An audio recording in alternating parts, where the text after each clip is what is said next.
Leon Whitfield was 38 years old, and for 3 years he had not slept a full night. He worked an HVAC route by day, supervised a warehouse on weekends, and drove strangers across the city until past midnight, all to pay off $74,000 in debt his wife Crystal had hidden from him until the ink on their marriage certificate was barely dry. He never complained, never demanded gratitude. He told himself this was what love looked like when things got hard. That afternoon, his warehouse shift was canceled early. He came home quietly, planning to sleep for a few hours before his next shift. That was when he heard Crystal's voice through the bedroom door, warm, laughing, completely at ease. He stopped walking, and then the words hit him like a closed fist. She was describing him to someone, his 3 jobs, his exhaustion, his devotion, and she was laughing. "He's my slave," she said, "and the man doesn't even know it." Leon stood in that hallway for a long time. When he finally moved, it wasn't toward the door. It was toward his car, and what he decided in that silence would cost Crystal everything she thought she had already won. Before we jump into the story, comment where in the world you are watching from and subscribe, because tomorrow's story is one you need to hear. The pre-dawn darkness wrapped around Leon's rideshare vehicle like a familiar blanket. At 4:47 a.m., the parking lot of Jerry's all-night diner was empty, except for his car and a single delivery truck. The sharp aroma of coffee drifted from his travel mug as he unwrapped his breakfast sandwich, his movements precise and unhurried. 3 different alarms lived on his phone, one for each job. The HVAC alarm would sound at 6:30 a.m., the warehouse supervisor alarm at 4:00 a.m. on weekends, and the rideshare alarm at varying times whenever he could squeeze in extra hours. He had learned to function on carefully planned 90-minute sleep cycles, timing them between shifts with the exactness of someone who understood that rest was now a resource to be managed. Leon took a deliberate bite of his sandwich, his mind already running through the day's schedule. The sandwich was nothing special, egg and cheese on a slightly stale bagel, but it was fuel, and he had learned to think of everything in terms of function rather than pleasure. The diner's neon sign cast a reddish glow across his weathered hands that had once drawn complex engineering schematics, but now mostly gripped steering wheel and HVAC tools. 3 years ago, Crystal had come to him with tears in her eyes and fear in her voice. They'd been married for 8 months when she finally confessed to the $74,000 in debt she'd been hiding. Credit card balances, a defaulted private loan, back taxes from a business venture gone wrong. The numbers had spilled out of her between sobs. He remembered how she'd clutched his hand, how her mascara had left black streaks on her cheeks. He hadn't shouted, hadn't accused, hadn't done any of the things she'd clearly been expecting. Instead, he'd pulled out a notepad and started making calculations. By morning, he had a plan. Within a week, he'd submitted his resignation to the engineering firm and taken the HVAC job that kept him closer to home. The warehouse position followed, then the rideshare driving. In the quiet of his car, Leon pulled out his small leather journal, a habit he'd maintained since his engineering days. Inside were neat columns of numbers, schedules, and payments. He'd reduced their debt by $47,000 so far. Each payment was carefully noted, each extra shift documented. The pages told a story of systematic sacrifice, of love expressed through exhaustion and perseverance. The coffee was growing cold, but he drank it anyway.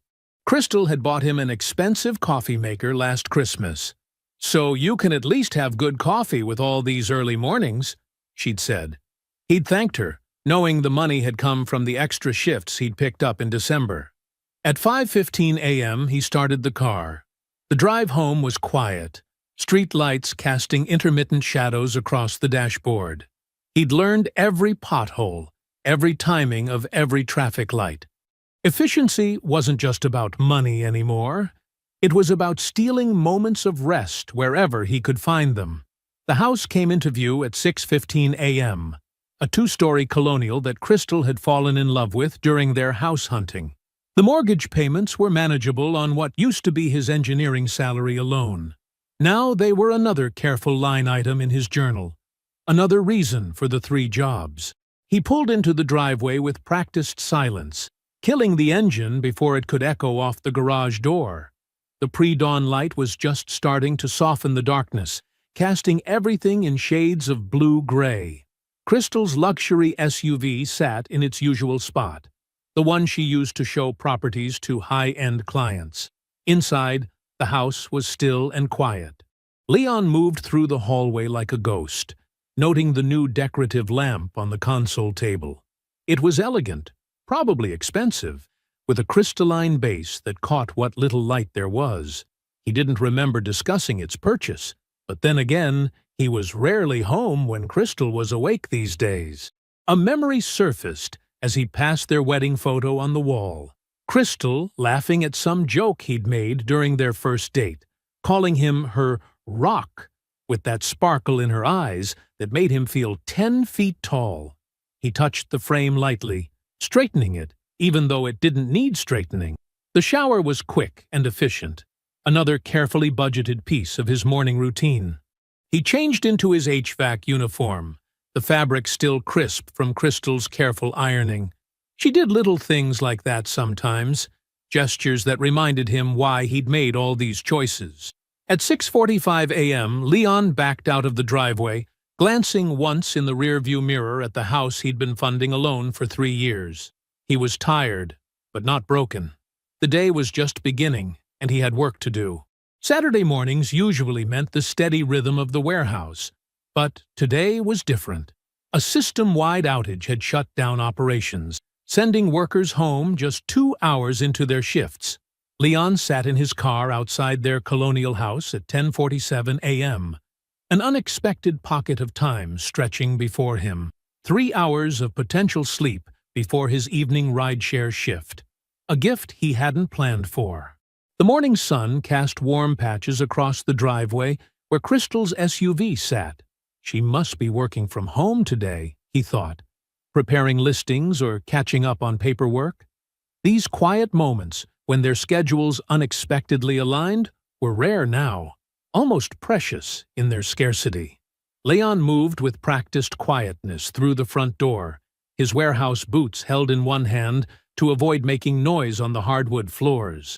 The house felt still, wrapped in the kind of silence that made even breathing seem loud.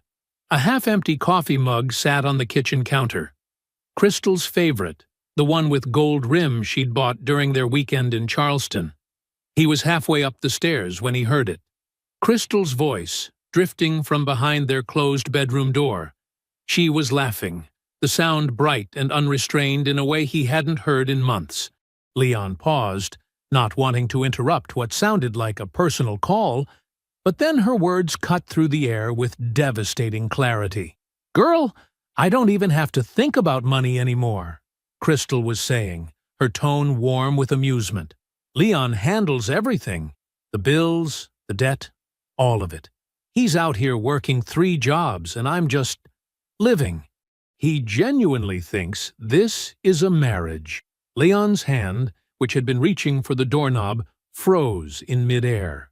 The laughter from both Crystal and whoever was on the other end of the call felt like needles against his skin. "I keep telling Troy the same thing," Crystal continued, completely unaware of her audience. "Leon is basically my employee at this point. My little worker bee. I never even have to ask. He just does it. Troy." The name hung in the air like smoke. Leon had never heard it before, yet Crystal spoke it with the easy familiarity of long acquaintance. "He's my slave," Crystal said, the words falling like heavy stones in the quiet hallway. "And the man doesn't even know it." More laughter bubbled through the phone line. Crystal's voice dropped lower, taking on a conspiratorial tone. "The secret account is growing nicely, too. All that extra income from his warehouse over time? He thinks it's going to the debt. But I've been moving it around, building my own safety net. You should see the plans Troy and I have been making." Leon stood absolutely still, his body becoming as quiet as his mind suddenly was. He noticed everything with strange clarity. The new carpet runner in the hallway, probably purchased with money he'd earned during those long night shifts. The fresh flowers in the vase by the window. He'd assumed they were from a client. The faint scent of unfamiliar cologne lingering in the air. "Base funding," Crystal was saying now, the words flowing easily as water. "That's what I call it when Troy asks. Leon's income is my base funding while I build something real. Something that doesn't include—" She paused, then laughed again. "Well, you know." Every sacrifice of the past 3 years crystallized in that moment. The abandoned engineering career, the carefully planned sleep schedule, the missed family events, the gradual dissolution of friendships he no longer had time to maintain. Each choice he'd made, thinking it was an investment in their shared future, now revealed itself as something else entirely. With movements so controlled they were almost mechanical, Leon backed away from the door. His feet found each floorboard that wouldn't creak. Knowledge earned through countless pre-dawn departures. Down the stairs, through the hallway, past the kitchen with its half-empty coffee mug that now seemed like evidence of a crime. The morning sun still warmed the driveway as Leon slid into his car. He sat there, key in the ignition, hands resting perfectly still on the steering wheel. His breathing was steady. His face showed nothing. Inside his chest, something that had been straining to hold its shape for 3 years finally closed with an almost audible click. He reached for his phone, opened the Notes app he used to track his schedules, and typed a single line. "Today is day 1. The engine turned over quietly when he started it. Leon pulled out of the driveway with the same careful precision he applied to everything else in his life. His jaw was set, his expression composed, as though he'd just completed a routine task instead of witnessing the collapse of his entire marriage. The house grew smaller in his rearview mirror, and for the first time in 3 years, Leon didn't feel tired at all. Leon pulled into the driveway at exactly 7:15 p.m., right on schedule. The house glowed warmly from within, and through the kitchen window he could see Crystal moving around, probably finishing dinner preparations. His muscles felt heavy with exhaustion, but his mind was sharp, focused in a way it hadn't been for years. He walked through the front door, hanging his keys on their usual hook. "Something smells good," he called out, his voice carrying the same warmth it always did. The performance felt strange, not because it was difficult, but because it came so naturally. Crystal appeared in the doorway, wine glass in hand. "I made that chicken you like," she said, smiling. "The one with the lemon sauce." "You didn't have to do that," Leon replied, moving to kiss her cheek.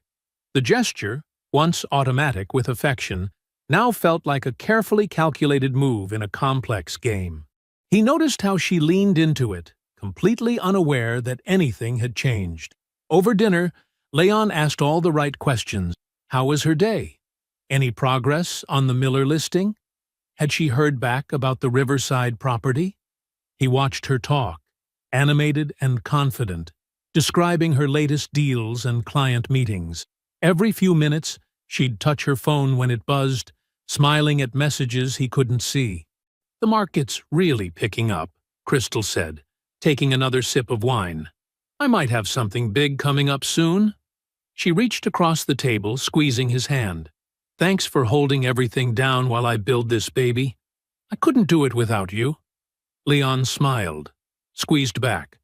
"That's what partners do," he said, and watched her face for any sign of discomfort at the word partners. There was none. Her ability to compartmentalize was remarkable, he thought. Engineering-grade precision in its own way. They cleaned up together, falling into their usual rhythm.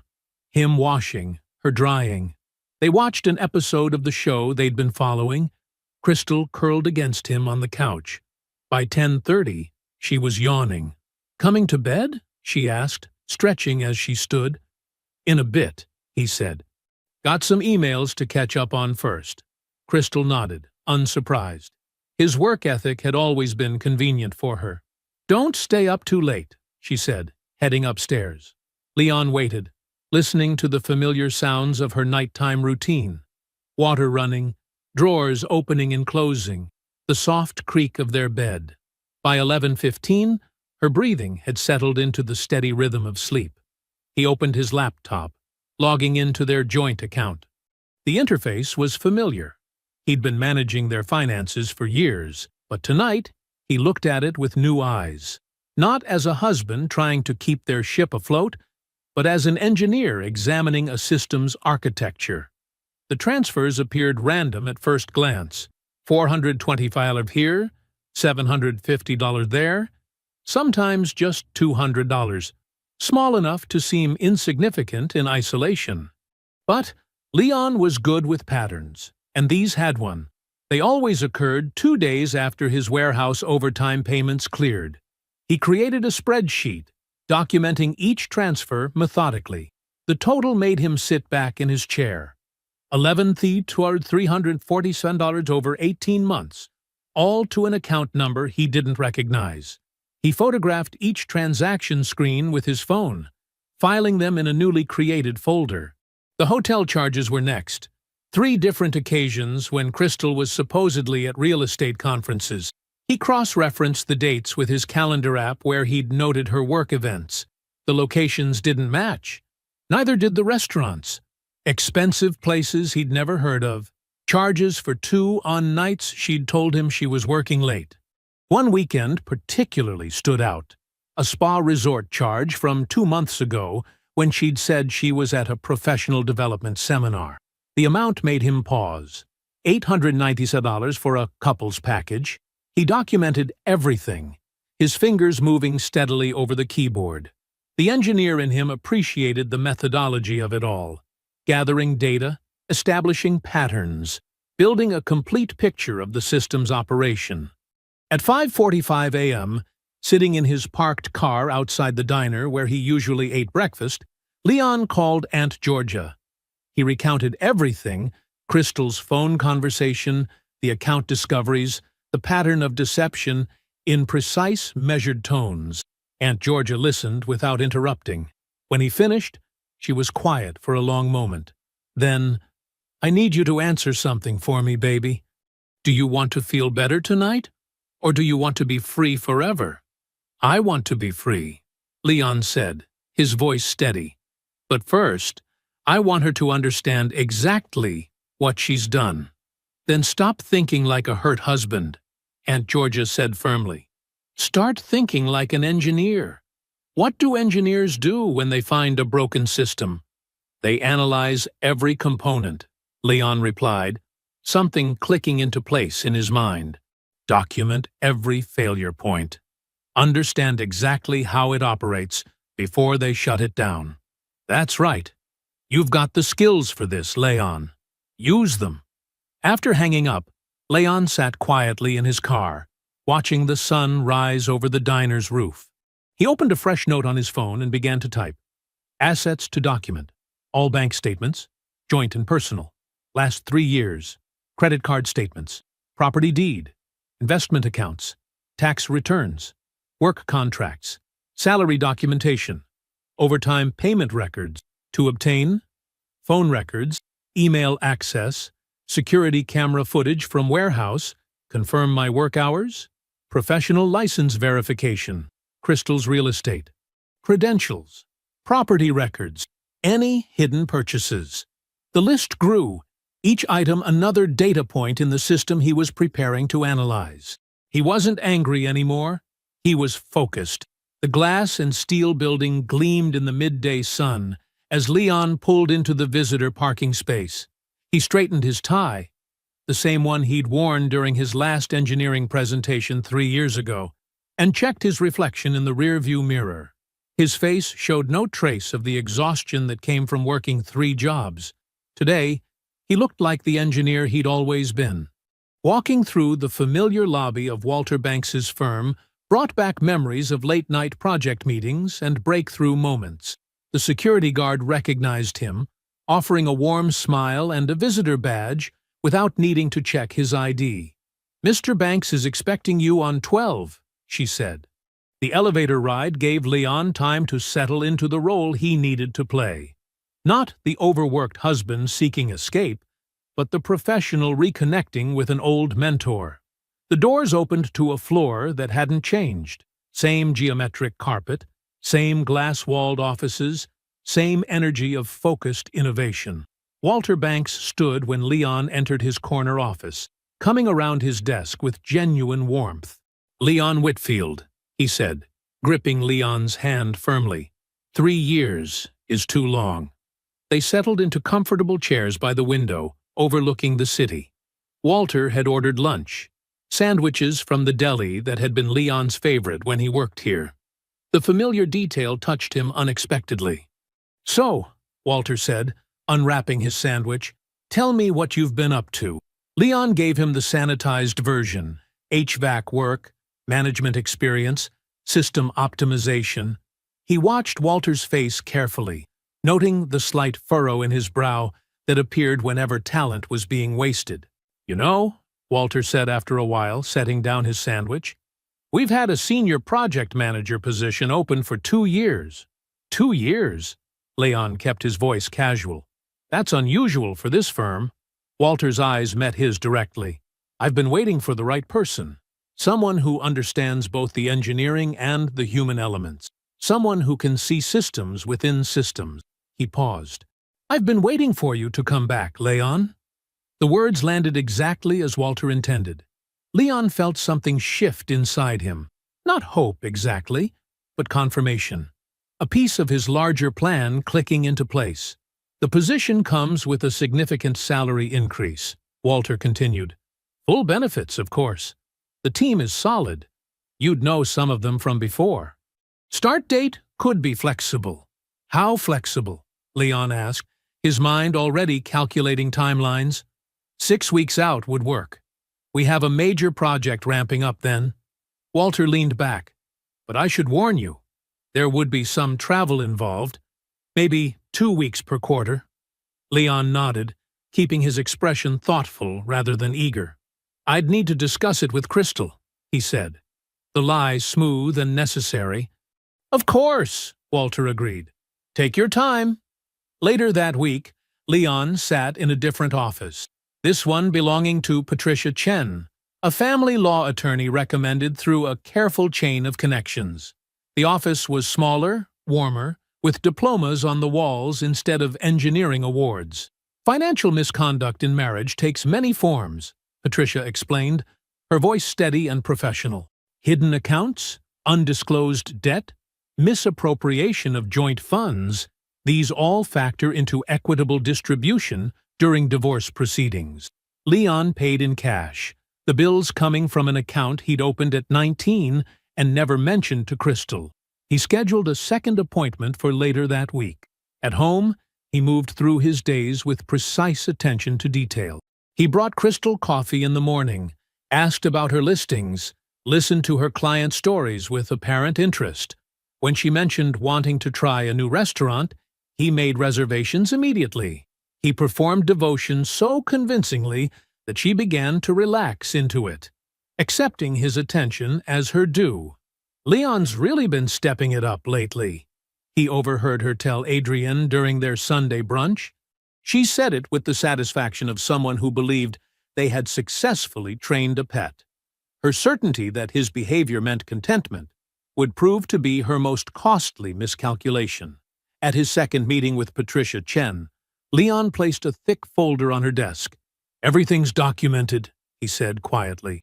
"Bank statements, transfers, hotel receipts, timestamps, locations."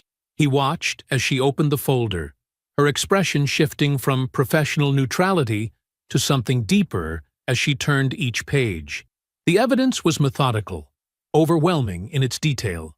When she finally looked up, her face held the quiet gravity of someone who recognized they were looking at something far more significant than a standard divorce case.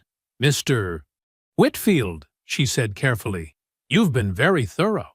Leon's phone buzzed while he was reviewing documentation in his parked car outside the HVAC shop. Philip's name appeared on the screen. Crystal's younger brother.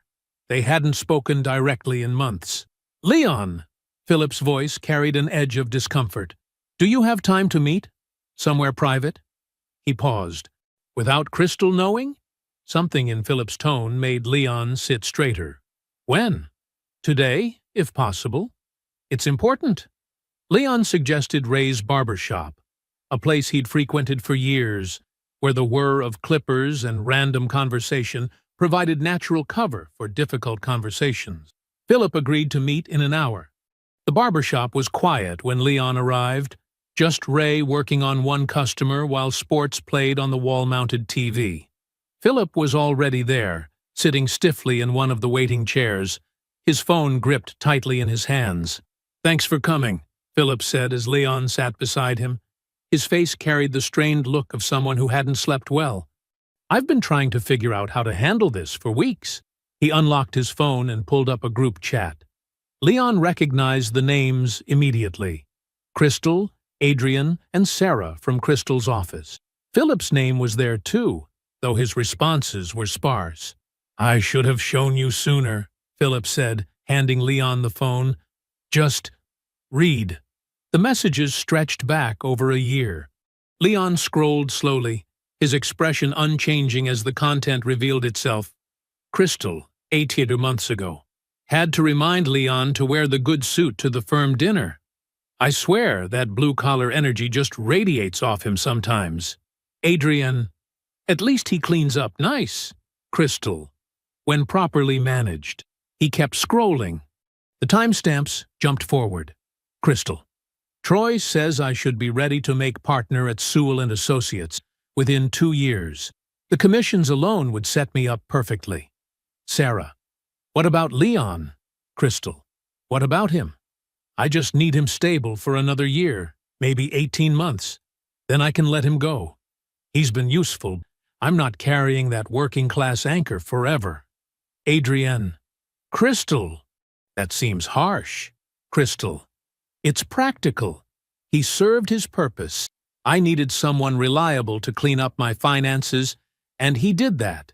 But I'm not spending my best years pretending to be satisfied with a man who works 3 jobs just to keep up. The messages continued. Crystal mocking his warehouse uniform. Crystal describing him as temporary to potential business partners. Crystal and Sarah laughing about how he still thought they had a real marriage. Leon kept his breathing steady as he documented everything. Each screenshot carefully saved, each timestamp noted. His hands remained perfectly still, despite the weight of what he was reading. Ray's clippers buzzed in the background. ESPN analysts debated player statistics. The ordinary world continued while Leon absorbed proof of just how thoroughly his wife had harvested his devotion while planning his disposal. Philip sat in miserable silence until Leon finished. I tried to tell her once that she was wrong, he said finally. She shut me down hard, told me to stay in my lane. He met Leon's eyes directly. I should have come to you sooner. I'm sorry, man. Leon studied Crystal's brother, really looked at him for the first time. He saw the guilt that had been eating at him, the decent man underneath who couldn't stomach complicity any longer. Thank you for showing me, Leon said quietly. He reached out and shook Philip's hand firmly. Now, I need you to do one more thing for me. What? When the time comes, and you'll know when, I need you to be present. To witness. Leon's voice was calm, certain. Can you do that? Philip didn't hesitate. Yes, whatever you need. They sat for a moment longer, listening to the barbershop's ambient noise, 2 men who had found unexpected alliance in ugly truth. Outside in his car, Leon opened his evidence folder, now thick with bank statements, receipts, and screenshots. He added the new photos methodically, each one properly labeled and dated. In his Notes app, he typed 2 words, almost ready. The forensic financial consultant's office was meticulously organized, with filing cabinets lining the walls and multiple monitors displaying spreadsheet software. Ms. Chen, the consultant, had the focused demeanor of someone who found satisfaction in uncovering financial truths, no matter how uncomfortable. Leon placed his folder on her desk. Every bank statement, receipt, and transaction record he'd gathered over the past weeks, carefully organized by date. "I need to understand exactly what I've been paying for," he said quietly. Ms. Chen nodded, opening the folder with practiced efficiency. "Let's start with the original debt structure, $74,000 total, correct?" "That's what she told me after we married." Leon watched as she began creating digital entries, her fingers moving quickly across the keyboard. For the next 4 hours, they dissected every document. Ms. Chen cross-referenced account numbers, traced payment patterns, and pulled public records. She built a timeline on one monitor while maintaining a detailed spreadsheet on another. Leon sat beside her, answering questions precisely and noting every discovery. The pattern emerged slowly at first, then with increasing clarity. Regular payments to a holding company, travel expenses to specific locations, restaurant charges at high-end establishments, a $5,000 business investment that had no corresponding business documentation. "Mr. Whitfield," Ms. Chen said finally, turning to face him, "I need to show you something." She pulled up a series of records. "This holding company, Sewell Development LLC, appears repeatedly in the original debt structure. Would you recognize that name?" "Troy Sewell," Leon said, his voice steady. "I learned about him recently." Ms. Chen nodded. "Based on these records, approximately $19,000 of the original debt traces directly to transactions involving Mr. Sewell or his business interests. Travel to locations where he had properties under development, gifts purchased from high-end retailers on dates matching his documented presence in the city, and this $5,000 investment in one of his early LLCs." Leon sat perfectly still, absorbing the implications. For 3 years, he had worked 3 jobs to pay off debt that included funding his wife's relationship with another man, a relationship that predated their marriage. "The timeline is clear," Ms. Chen continued, highlighting specific transactions. "These expenses began approximately 8 months before your wedding date. The pattern suggests a sustained personal and professional connection." Leon studied the screen, memorizing dates and amounts. He had been paying off the evidence of Crystal's betrayal before he even knew it existed. Every extra shift, every missed night of sleep, every sacrifice he'd made had partly served to erase the financial footprints of her deception. "Would you like me to prepare a formal report?" Ms. Chen asked, watching his face carefully. "Yes," Leon said, "as detailed as possible. My attorney will need it." That evening, Leon sat across from Crystal at their dining room table. She talked about a new listing while he ate methodically, his expression pleasant and engaged. She had no way to know that behind his calm exterior, he was calculating exactly how many hours of his labor had funded her betrayal. After Crystal went to bed, Leon sat in his home office and made 3 calls. First, to Walter Banks. "I'd like to confirm that start date we discussed. 6 weeks from Monday?" "Yes, that works perfectly." Second, to his attorney. "The forensic report will be ready tomorrow. I'll bring it by your office." Finally, to Aunt Georgia. "I need to tell you what I learned today." He recounted everything to his aunt, his voice never wavering. When he finished, she was quiet for a long moment. "I have something for you," she said finally. "A name. Beaumont Aldridge. He's Troy's silent partner, the one who actually funds those developments. Old money, very conscious of his reputation, very particular about who he does business with." Leon wrote the name down. "You're sure about this?" "I know people who know people," Aunt Georgia said. "Mr. Aldridge values his good name above everything else. If someone were to bring certain information to his attention, well, that would be his business to handle." Leon studied the name for 2 days. He thought about consequences, about systems, about the precise application of pressure. He thought about Crystal's voice through that bedroom door, calling him her slave. He thought about 3 years of working through exhaustion to pay off the price tag of her affair. On the third morning, he picked up his phone. He dialed the number Aunt Georgia had given him. 2 rings cut through the silence. Beaumont Aldridge speaking. The voice was measured, unhurried, the voice of a man who had built his reputation carefully and guarded it the same way.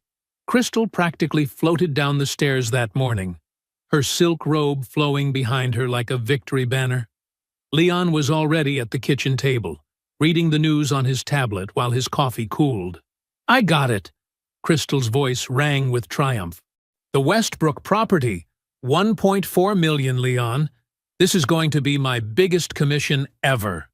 Leon looked up, his smile perfectly calibrated.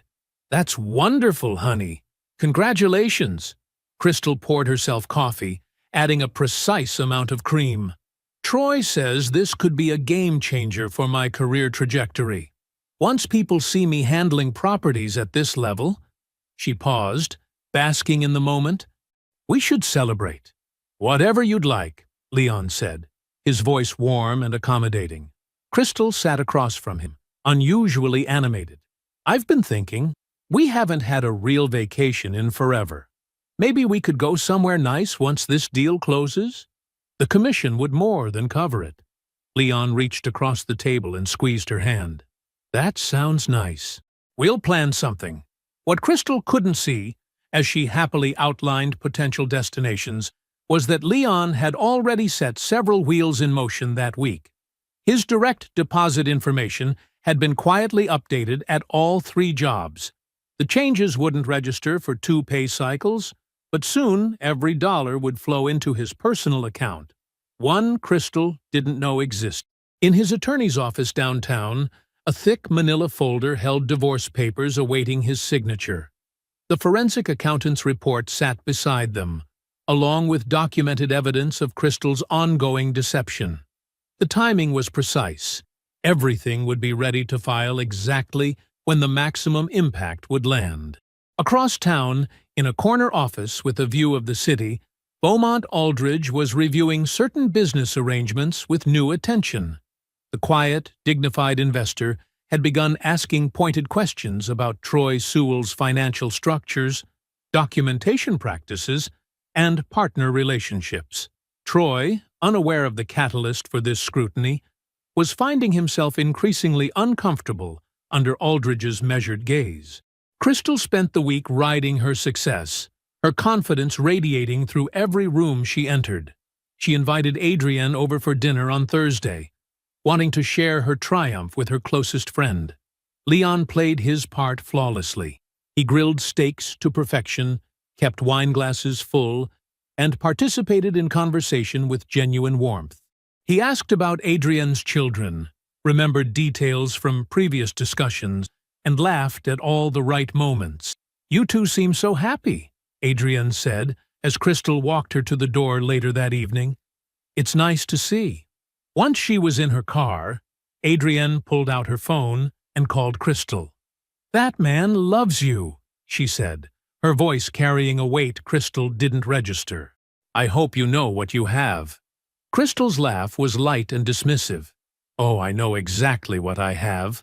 The words carried her usual confidence, but their meaning was entirely different from what Adrienne intended. To Crystal, what she had was a reliable support system, a funding source for her ambitions, a faithful worker maintaining her lifestyle while she built something bigger. Later that night, Leon lay awake beside Crystal's sleeping form. The bedroom was dark except for thin strips of streetlight filtering through the blinds. He studied the ceiling, conscious of a private grief completing itself in his chest. He thought about the man he had been 3 years ago, the one who believed sacrifice was love's purest form, the one who had taken on 3 jobs without complaint, believing his exhaustion was building something meaningful. That man had been real. His love had been real. His dedication had been genuine and complete. Leon allowed himself to mourn that man quietly, thoroughly, knowing this was the last time he would need to. He acknowledged the depth of what he had given, the sincerity of his commitment, and the crushing weight of discovering it had all been harvested as a resource rather than received as a gift. The grief moved through him like a tide, full, heavy, and then gradually receding. When it finished, he felt lighter, cleaner. The last threads of his old life detached themselves, leaving him perfectly ready for what came next. Crystal shifted in her sleep, unaware of the transformation completing itself beside her. Leon closed his eyes, entirely at peace. Everything was in position. Every piece was placed exactly where it needed to be. Crystal descended the stairs at 9:30, her silk robe trailing behind her. She stopped abruptly at the kitchen doorway. Leon sat at the table, fully dressed in a crisp navy suit she didn't recognize, a manila folder placed precisely in front of him. 2 coffee cups steamed on the table, one by his hand, one across from him, waiting. "You're home?" Crystal's voice carried a note of confusion. "Is everything okay?" "I took the day off," Leon said quietly. "Please, sit down." Something in his tone, the complete absence of his usual warmth, made Crystal hesitate. She pulled her robe tighter and slowly took the seat across from him. The doorbell rang. "That'll be Aunt Georgia," Leon said, his eyes never leaving Crystal's face. Crystal's spine stiffened. "Why is your aunt coming here at this hour?"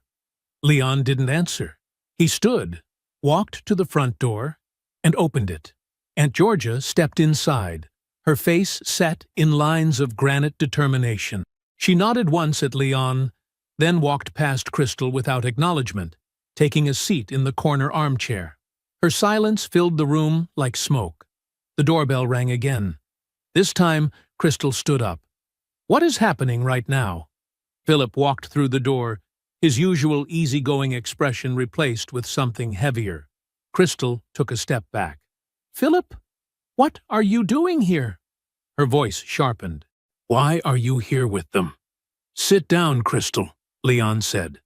The words were quiet, but carried an authority she'd never heard from him before.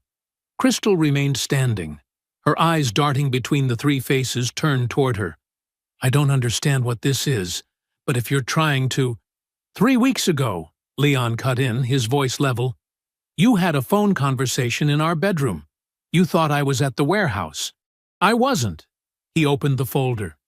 "You said some interesting things that day. Would you like me to quote them exactly?" The color drained from Crystal's face. "You told someone, Adrienne, I believe, that I was basically your employee, that I was your worker bee, that I genuinely thinks this is a marriage." Leon's voice remained eerily calm. "But the most interesting part was when you called me your slave. Do you remember that part, Crystal?" "I never," Crystal started, then stopped, as Leon began laying documents on the table. Bank statements, screenshots, hotel receipts, a detailed forensic accounting report highlighted in sharp yellow streaks. The evidence accumulated like bricks in a wall.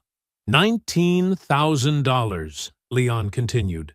"That's how much of your original debt was connected to Troy Sewell. I've spent 3 years working 3 jobs to pay off the cost of your affair. An affair that started before we were even married." Crystal's face cycled through expressions: shock, denial, anger. "You went through my private—" "The group chat was enlightening," Leon interrupted, laying down more screenshots. "All those messages about my blue-collar energy. Your timeline for divorcing me once you hit the next level.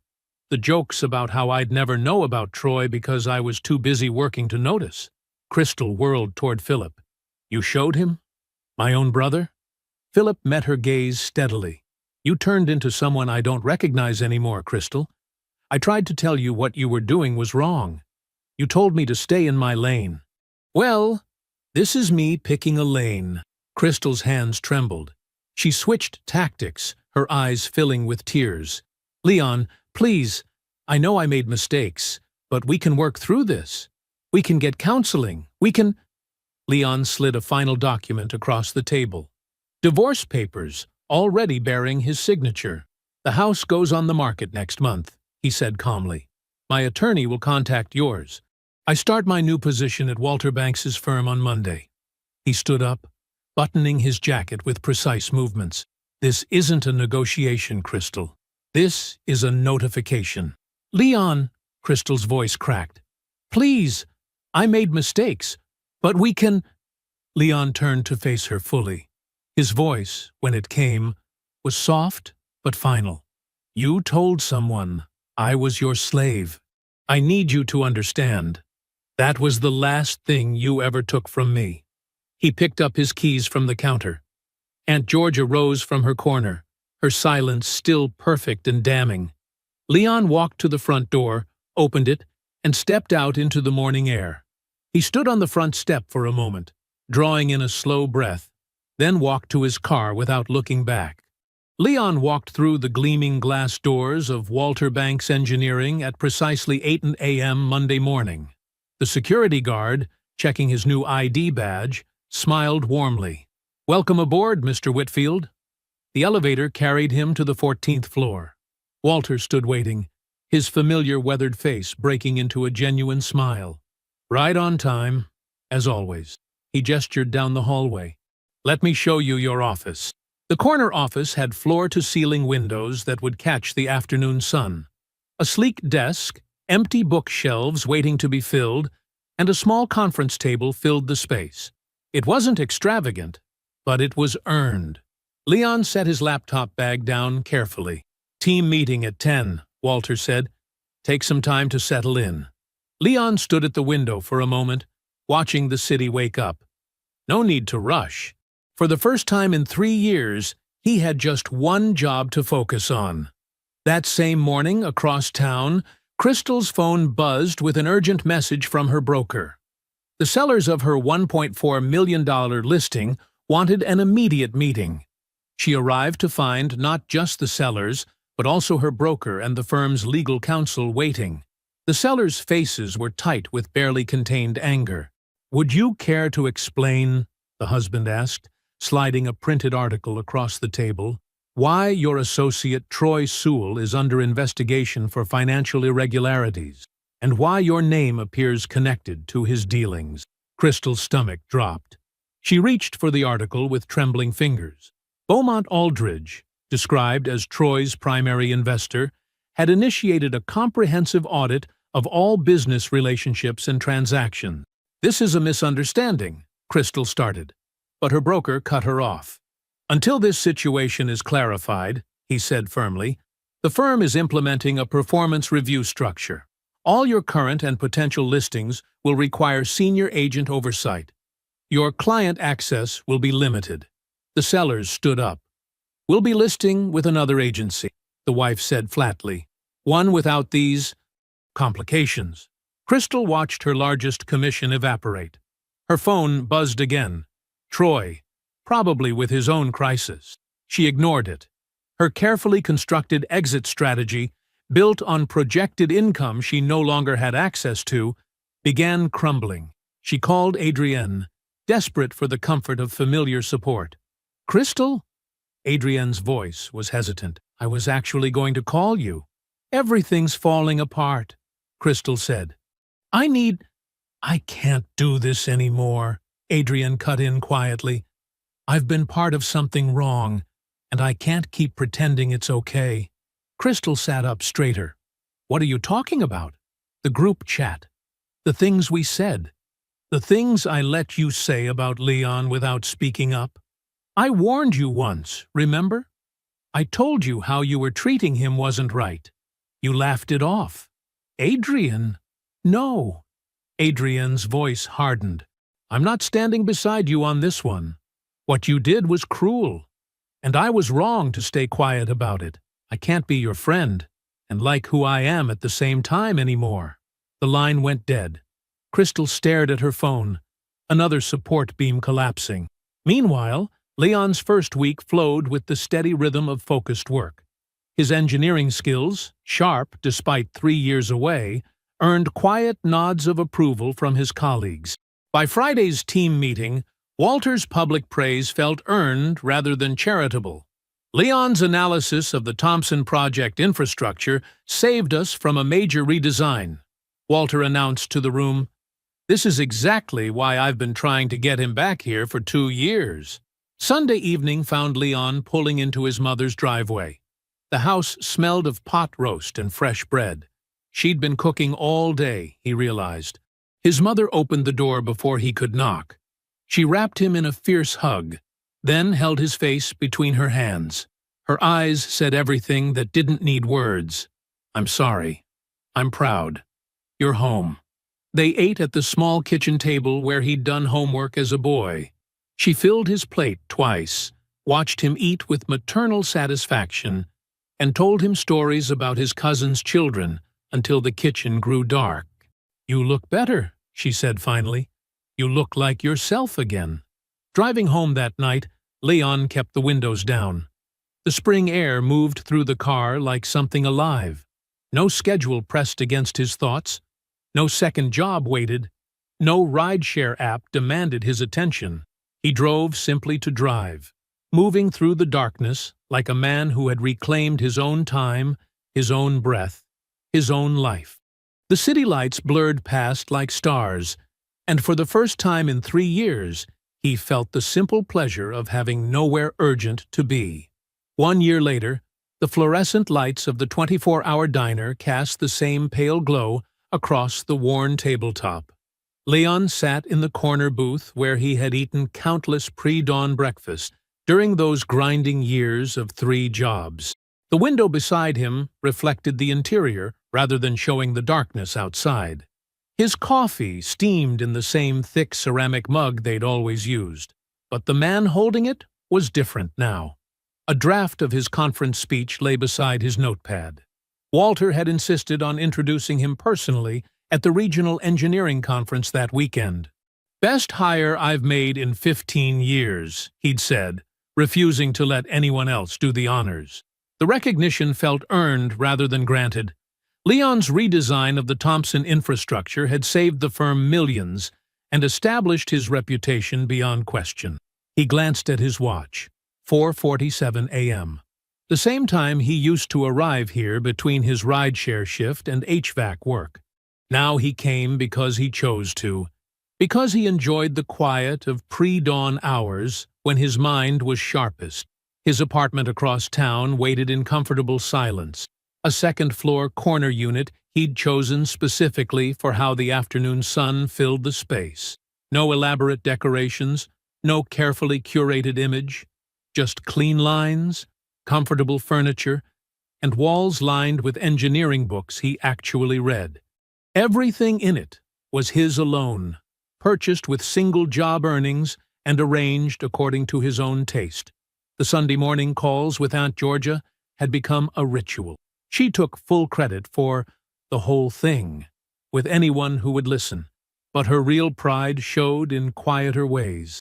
Like how she'd started asking his advice about her own financial decisions, treating his judgment as something earned and valuable. Philip's friendship had evolved into something genuine, built on shared interests rather than shared history. They met for basketball games, argued about sports statistics, and never mentioned Crystal unless absolutely necessary. It was better that way. His phone showed a text from his mother about next Sunday's dinner. She still cooked too much, still watched him eat with maternal satisfaction, but the worry had left her eyes. She saw him sleeping full nights, working one job he loved, building a life that fit him properly. The waitress, Marie, her name tag read, approached with the coffee pot. "Refill, hun." Leon nodded, sliding his mug closer. "Thanks. You're here early," she said, filling the cup. "I like the quiet," he replied. "Best time to think." She glanced at his notepad covered in precise technical drawings. "Building something?" "Always." He smiled, gesturing at the complex system design he'd been sketching for a new project. Engineering problems were cleaner now, unburdened by exhaustion or divided attention. His mind moved through them with a clarity he'd forgotten he possessed. Across town, In a neighborhood she once would have described as transitional, Crystal woke up in her one-bedroom rental. The smaller brokerage where she now worked demanded weekly performance reports and maintained strict oversight of her client interactions. Her commission structure was a fraction of what she'd once commanded. Troy had moved on months ago, his own professional complications requiring a strategic retreat from any connection that might draw additional scrutiny. The carefully maintained social circle she'd built, funded by Leon's three-job income, had contracted almost to nothing.